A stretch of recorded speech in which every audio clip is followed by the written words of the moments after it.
Nelson Mandela, Desmond Tutu, and Robert Mugabe.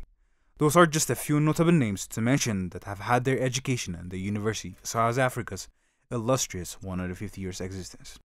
UNISA, a Pan-African university in its own right, celebrated its 150th anniversary in Skylight Hotel, Addis Ababa, through its Ethiopian Learning Center, which it established in 2007.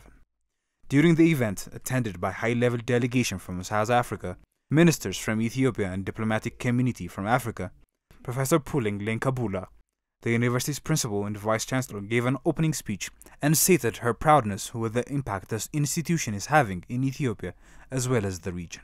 As a truly Pan-African university shaping futures in the service of humanity, UNISA considers the establishment of Ethiopia Regional Center as one of the significant milestones that we are celebrating in the 150-year evolution of the university.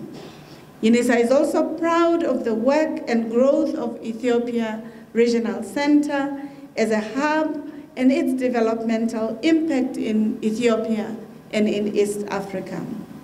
We reminded ourselves that education is not an elite indulgence, but a public good, offering an important route to freedom and progress for Africa's oppressed, marginalized majorities. And we are appreciative that our own countries are looking to ensuring that inclusive and modern education is appreciated and becomes a pivot point. Professor Berhanu, Ethiopia's Minister of Education, for his part, emphasized on expanding quality education and providing certificates that actually mean something. He continued to add, but I think what is important in this continent, in my view, is not just to expand education.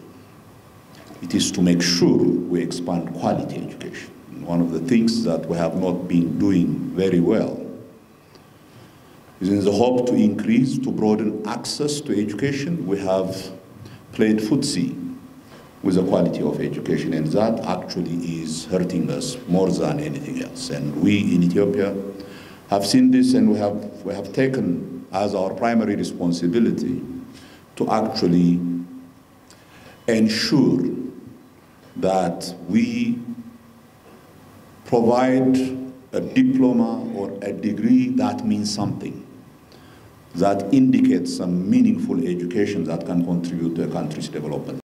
Dr. Naledi Pandor, Minister of the Department of International Relations and Cooperation for South Africa, gave a keynote address with the topic of science diplomacy and innovation in reclaiming Africa's intellectual future in the next 150 years.